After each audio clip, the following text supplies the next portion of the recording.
បាទជំរាបសួរទៅកាន់បងប្អូនទាំងអស់គ្នាសូមស្វាគមន៍មកកាន់វីដេអូថ្មីអញ្ចឹងវីដេអូនេះគឺយើងនិយាយអំពីការអាប់ដេតនៅតម្លៃម៉ូតូ Honda Dream ឆ្នាំ2026ណាពុកម៉ែបងប្អូនអរគ្នាបាទអញ្ចឹងមុននឹងចូលទៅដល់ការនិយាយបកស្រាយសូមពុកម៉ែបងប្អូនអរគ្នាជួយ Subscribe Channel YouTube របស់ខ្ញុំបានម្នាក់មួយផងបាទឬក៏ជួយ Follow Page របស់ខ្ញុំបានម្នាក់មួយផងបាទហើយ Link Page គឺខ្ញុំដាក់នៅខាងក្រោម Description ហ្នឹងឯងណាពុកម៉ែបងប្អូនអរគ្នាបាទអញ្ចឹងនេះគឺជា Honda Dream Series ឆ្នាំ2026របស់យើងណាបាទអញ្ចឹងសម្រាប់ខែ11បាទថ្ងៃទី2ថ្ងៃនេះថ្ងៃទី2បាទហើយខ្ញុំថតនេះគឺពេលព្រឹកណាពុកម៉ែបងប្អូនអរគ្នាបាទអញ្ចឹងសម្រាប់ថ្ងៃនេះគឺតម្លៃរបស់វាគឺនៅតែ25ក្រាស់ទេណាពុកម៉ែបងប្អូនអរគ្នាខ្ញុំអាចនិយាយបានថា25ក្រាស់អត់ដល់26ទេណាបាទតម្លៃរបស់វាណា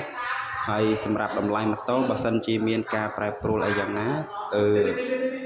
អញ្ចឹងប្រសិនបើមានការប្រែប្រួលតម្លៃយ៉ាងណាខ្ញុំនឹងអាប់ដេតជូនពុកម៉ែបងប្អូនអស់គ្នាឲ្យដឹងបន្តទៀតបាទអញ្ចឹងសម្រាប់ Honda Dream គឺមួយអាទិត្យខ្ញុំនឹងអាប់ដេតតម្លៃជូនពុកម៉ែបងប្អូនអស់គ្នាម្ដងហើយសម្រាប់ម៉ូតូផ្នែកផ្សេងក៏អញ្ចឹងដែរបាទអាចសួរបានពុកម៉ែបងប្អូនអស់គ្នាអាចសួរពី Scoopy ឬក៏សួរពីHonda ADV អីបានណាពុកម៉ែបងប្អូនអស់គ្នាបាទអញ្ចឹងសម្រាប់តម្លៃខ្ញុំនឹងចេញ